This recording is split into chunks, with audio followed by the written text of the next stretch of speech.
From blood and ash, we will rise. And then along the way, we'll get it on.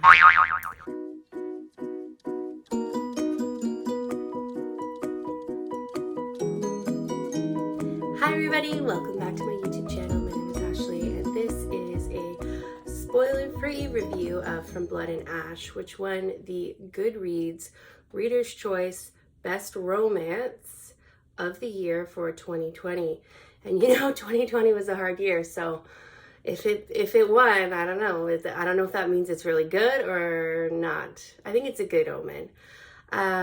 Sorry, my hair's a little greasy, but it literally was clean when I started, and then it started to look greasy as I finished my makeup.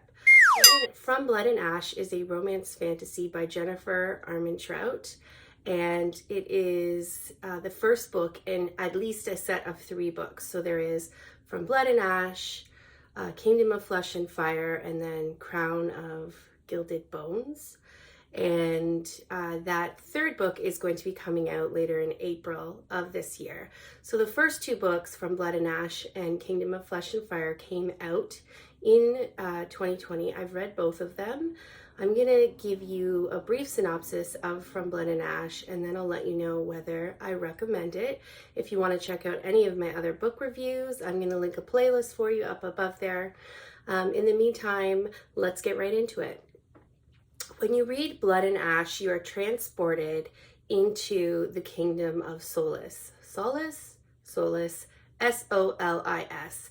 And essentially what you have is a feudal type society, medieval type society, where there's quite a bit of division between the have and have-nots.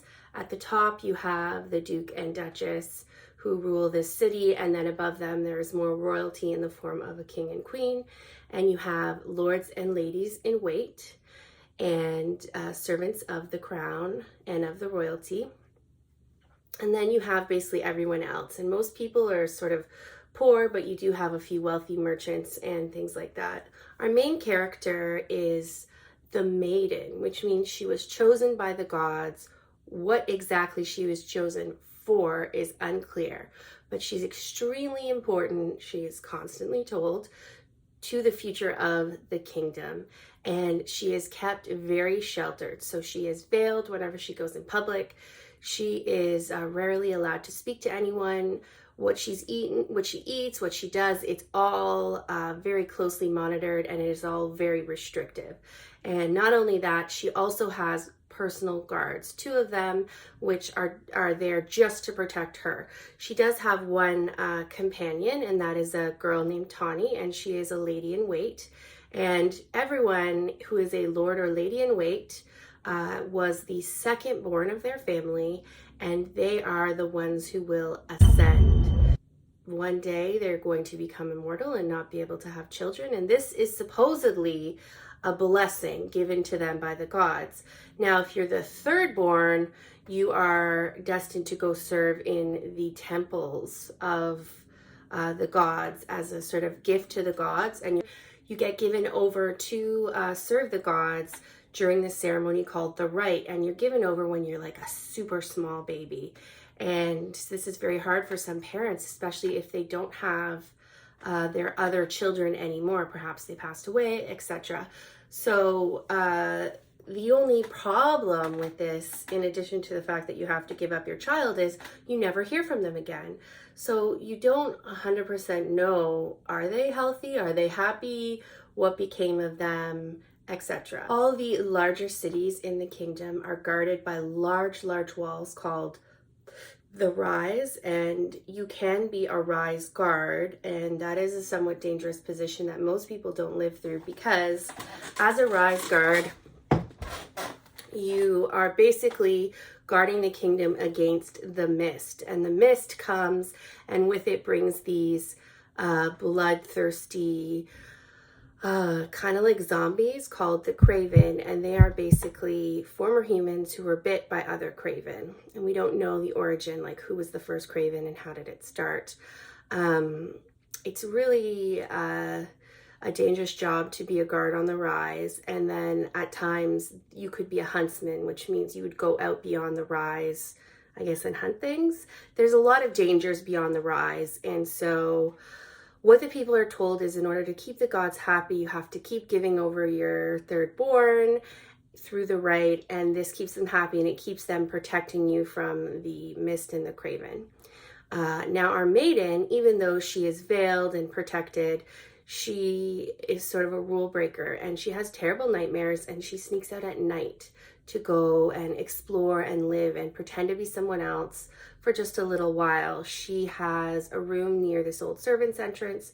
So one night she sneaks out to the Red Pearl, which is a tavern / brothel. And there she starts playing cards with some guards from the rise. And in walks one of her personal guards. So she has to hide. And a lady suggests that she go upstairs to a room to hide. Now these rooms are known for being the location of some, intimate activities, let's say. But she's told that this particular room is empty. And this woman seems to be very prescient and know a lot about her anyway. So she goes up and she there sees one of the guards who works as a guard on the rise. And his name is Hawk. And he is incredibly charismatic and attractive. And they share a kiss. She doesn't really stop him. She kind of does, but doesn't. They seem to have almost an instant chemistry. And she sort of wants this to happen in a way because she wants to experience, these kinds of things before she gets taken to her ascension. And she doesn't even really know what her ascension entails. Her brother has gone through it, but she doesn't get to see her brother after he ascended. She just knows she won't have kids and she'll be immortal. And this is somehow a blessing from the gods. So that is how our story starts. Now, what I will tell you is something happens to one of her two personal guards, and they are replaced by Hawk, who is that guard from the rise, who she has shared that sort of kiss with. And that's all I want to say. I did find that the first bit of the book is slower. It is a slower read, but you've got to stick with it, because once you get to like the second half, it starts to really pick up, and there is a lot of plot twists that you may or may not see coming in the second half. I'm usually pretty good at predicting things, and I didn't even see some of these pieces coming. So that is, I would say I recommend it because of that. So two things. It is a really good read towards the end, and also the character of Hawk is probably one of my favorite males from this genre. So it is the romance genre. So you are going to see a lot of getting it on, but there is sort of politics, and there's threats from these like craven creatures and other types of creatures. And Hawk is actually very charismatic. He's very sarcastic. He's very into getting consent, which I like. And he's very much into women being able to protect themselves and women being empowered. So I like Hawk for that reason. He's probably, like I said, one of my favorite characters I've ever seen from this genre.